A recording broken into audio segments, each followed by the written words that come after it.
নমস্কার। সঞ্জয় দেবশাস্ত্রীর তরফ থেকে সকল দর্শক বন্ধুদের স্বাগত।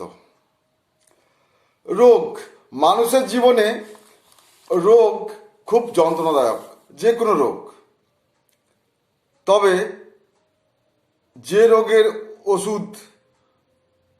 ঔষধ বেরোয়নি, যে রোগে আছে মৃত্যু ভয়, সেই রোগ মানুষের জীবনে যদি হয়, মানুষ এমনিতেই ভয়ে ভয়ে তাকে মরতে হয়। আমাদের যদি সাধারণত জ্বর কাশি হয়, আমরা মনে করি যে আমাদের অসুখ সেরে যাবে কোনো ঔষধ খেলে। কিন্তু ক্যান্সার রোগ হলে তার কোনো ঔষধ এখনো নেই। তো আমি বলবো, জ্যোতিষশাস্ত্র অনুযায়ী ক্যান্সার রোগ কোন সময় হবে। হ্যাঁ, একটা বাচ্চারও ক্যান্সার হচ্ছে, একটা বয়স্কেরও ক্যান্সার হচ্ছে, একজন যুবকেরও ক্যান্সার হচ্ছে। ক্যান্সার যে কোনো বয়সে হতে পারে। তো তার একটি নির্দিষ্ট টাইম আছে বা সময় আছে জ্যোতিষশাস্ত্র অনুযায়ী।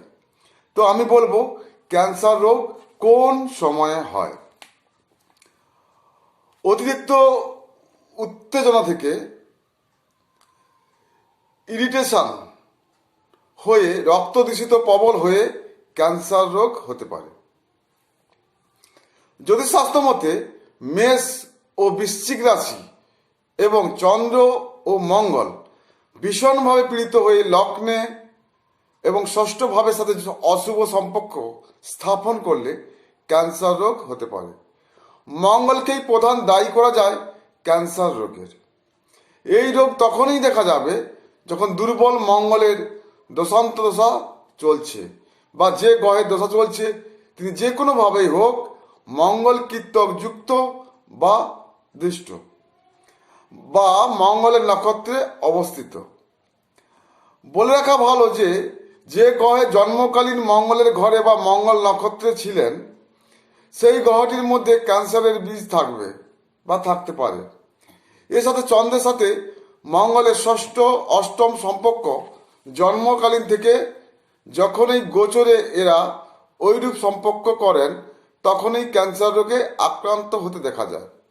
জন্মকালীন লগ্নের অষ্টম স্থান দুর্বল হয়ে মঙ্গলের সাথে অশুভ সম্পর্ক তৈরি করে থাকেন এবং গোচর অষ্টম স্থান ও ষষ্ঠ স্থানের অধিপতি দুর্বল হয়ে অশুভ মঙ্গলের সাথে সম্পর্ক করেন, তখন ক্যান্সার রোগে আক্রান্ত হতে দেখা যায়।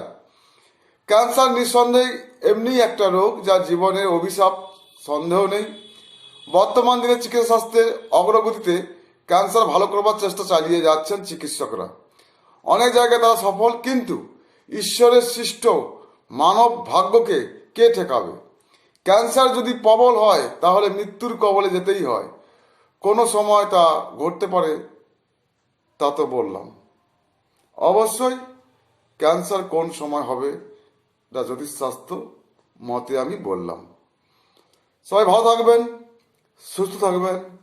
নমস্কার।